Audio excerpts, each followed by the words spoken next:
ఈరోజు మీరు ఈ వీడియో చూస్తున్నారంటే మీ ఫ్యామిలీ మెంబర్స్లో సడన్ మెంటల్ చేంజెస్ అనేవి వచ్చాయి.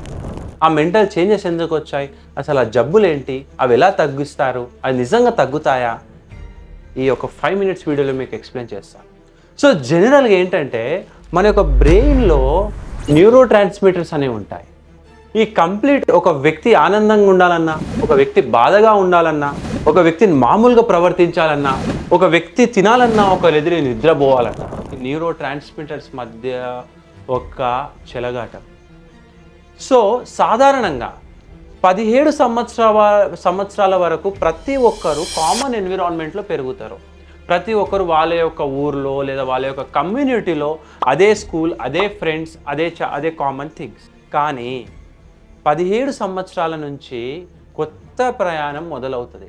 చాలామంది ఏంటంటే ఇంటర్మీడియట్కి వేరే ప్రదేశాలకు వెళ్ళడము, అండ్ అదేవిధంగా ప్రతి ఒక్కరూ కెరీర్ మీద చాలా సీరియస్ తీసుకోవడం, ఒక డాక్టర్ కావాలని, ఒకరు ఇంజనీర్ కావాలని, ఒకరు ఇంకేదో కావాలని అనేక రకాలైన dreams, hopes, parents complete pressures అనేవి ఎంటర్ అవ్వడం స్టార్ట్ అవుతుంది ఈ ఇంటర్మీడియట్ నుంచి ఏజ్లో. సో అందరి బ్రెయిన్ ఒకేలాగా ఉండదు, ప్రతి ఒక్కరి బ్రెయిన్ ఒక్కో విధంగా రియాక్ట్ అవుతుంది. కొంతమంది బ్రెయిన్ ఈ యొక్క జబ్బులలోకి వెళ్ళిపోతాం. అందులో మొదటగా కామన్ జబ్బు వచ్చేసి స్కిజోఫ్రేనియా. ఈ స్కిజోఫ్రేనియా అనే జబ్బు ఏంటంటే వాళ్ళు ఒక మనిషి ఎలా బిహేవ్ చేస్తాడు, ఒక నార్మల్ వ్యక్తి ఎలా మాట్లాడతాడు, ఎలా తింటాడు, ఎలా ఆలోచిస్తాడు, ఎలా ప్రవర్తిస్తాడు అనే నుంచి కంప్లీట్గా డిఫరెంట్గా ఉంటాడు. వాళ్ళ యొక్క కంప్లీట్ ప్రవర్తనలు డిఫరెంట్గా ఉంటాయి. వాళ్ళు తనలో తను మాట్లాడుకుంటారు. చాలామంది తనలో తను ఎందుకు మాట్లాడుకుంటారు ఇట్లా అనుకుంటారు. ఎందుకు మాట్లాడతారంటే వాళ్ళకు చెవులో శబ్దాలు వినిపిస్తాయి, అవి ఎవరికి వినిపించదు. దాన్ని ఆడిటరీ హాలుసినేషన్స్ అంటారు. ఆ ఆడిటరీ హాలుసినేషన్స్ ఎందుకు వస్తాయి అంటే ఈ బ్రెయిన్లో న్యూరో ట్రాన్స్మిటర్స్లో డోపమీన్ అనేది ఎక్కువగా ఉంటుంది. ఈ డోపమీన్ అనేది ఏం చేస్తుందంటే ఈ యొక్క నరం తీసుకుంటే ఈ యొక్క కంప్లీట్ రెండు కమ్యూనికేషన్ని మొత్తం ఇంబ్యాలెన్స్ చేస్తుంది. ఎప్పుడైతే ఇంబ్యాలెన్స్ చేస్తుందో వాళ్ళకు చెవులో శబ్దాలు వినిపిస్తాయి. ఆ చెవులో శబ్దాలు వినిపించినప్పుడు దానికి రెస్పాన్స్ ఇస్తారు. అందుకని వీళ్ళు వాళ్ళు మాట్లాడుకుంటూ వాళ్ళు నవ్వుకుంటూ ఉంటారు. చాలామంది దాన్ని పిచ్చి జబ్బు అంటారు, కానీ అది చాలా సీరియస్ కండిషన్. రెండో సిమ్టమ్ చెప్తాను. చాలామంది అనుమానం పడుతూ ఉంటారు. అనుమానం అంటే చాలా విపరీతమైన అనుమానం.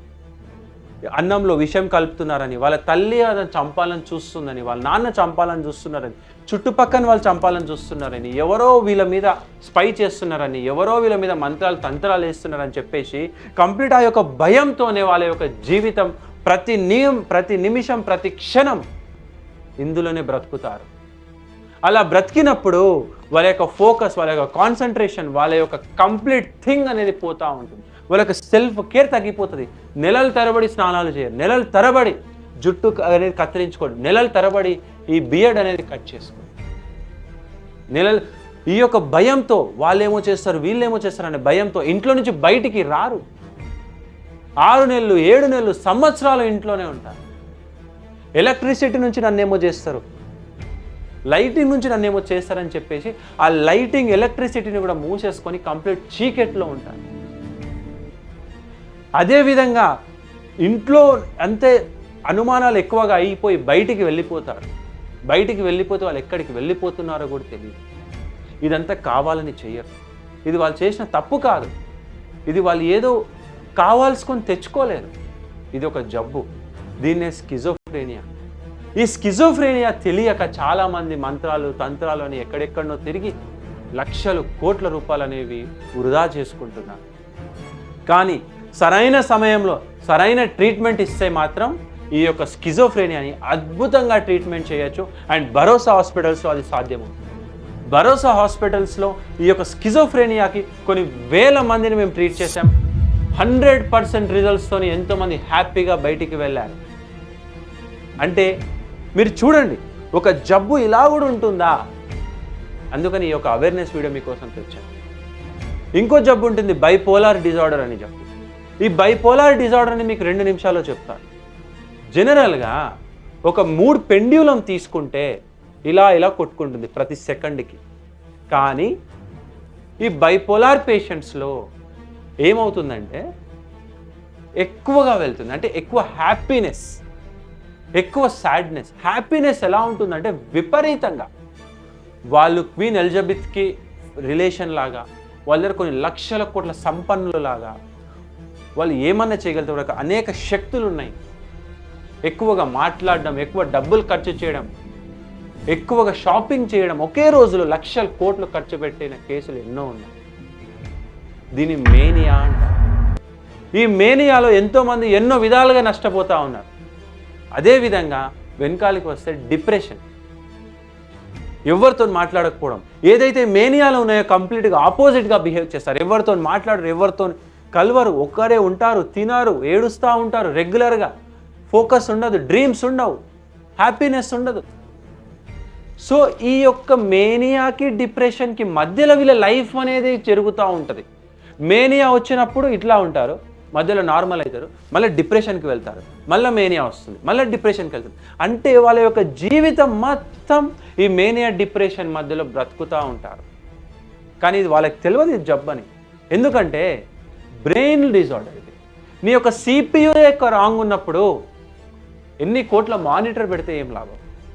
నీ యొక్క CPU అంటే బ్రెయిన్లోనే జబ్బు ఉన్నప్పుడు ఆ యొక్క పేషెంట్కి తెలియదు ఈ యొక్క జబ్బు నాకు వస్తుంది అని చెప్పి. సో యాక్సెప్టెన్స్ అనేది ఉండదు. అందుకనే మీరు యాజ్ ఎ ఫ్యామిలీ మెంబర్స్ దాన్ని సీరియస్గా తీసుకోవాలి. ఎందుకంటే జీవితం అతన్ని మంచిగా తయారు చేస్తే ఎంతో అద్భుతమైన స్థాయికి వెళ్తారు. నేను ఈ వీడియోలో మీకు చెప్పేది కేవలం 2 జబ్బులు మాత్రం. ఇలా మాట్లాడుకుంటూ వెళ్తే 100 రకాల జబ్బులు ఉన్నాయి. అంటే నేను చెప్పాల్సింది ఏంటంటే ఒక వ్యక్తి తన యొక్క ప్రవర్తనలో మార్పు, అది ఏ విధంగా కావచ్చు, తన యొక్క మాటల్లో మార్పు కావచ్చు, తన యొక్క ఆలోచన విధానంలో మార్పు కావచ్చు, తన యొక్క బిహేవియర్లో మార్పు కావచ్చు, తన యొక్క డ్రెస్సింగ్ సెన్స్లో మార్పు కావచ్చు, తన యొక్క బియర్డ్ స్టైల్, తన యొక్క హెయిర్ స్టైల్లో మార్పు కావచ్చు, తన యొక్క ఫిజికల్ అపియరెన్స్లో మార్పు కావచ్చు, తన యొక్క ఫైనాన్షియల్ సిస్టంలో మార్పు కావచ్చు, తన యొక్క ఫ్యామిలీ రిలేషన్షిప్లో మార్పు కావచ్చు. ఎలాంటి మార్పు, ఆ మార్పు వల్ల వేరే వాళ్ళకి ఎప్పుడైతే ఇబ్బంది కలుగుతూ ఉందో అది జబ్బు. సో వీటి అన్నిటికీ 1 స్టాప్ సొల్యూషన్ భరోసా హాస్పిటల్స్. ఈ భరోసా హాస్పిటల్స్లో ఎలాంటి మానసిక సమస్యను తీసుకోరండి. ప్రపంచంలో ఏ మూలలో నుంచి ఏ వ్యక్తి వచ్చినా కానీ ఈ యొక్క భరోసా హాస్పిటల్స్లో మానసిక సమస్యలకు చికిత్స అనేది ఉంటుంది, ట్రీట్మెంట్ అనేది ఉంటుంది. సో మీ ఫ్యామిలీ ఫ్రెండ్స్లో ఎవరైనా ఈ యొక్క డిజార్డర్స్తోని బాధపడుతూ ఉంటే భరోసా హాస్పిటల్స్కి తక్షణమే రండి.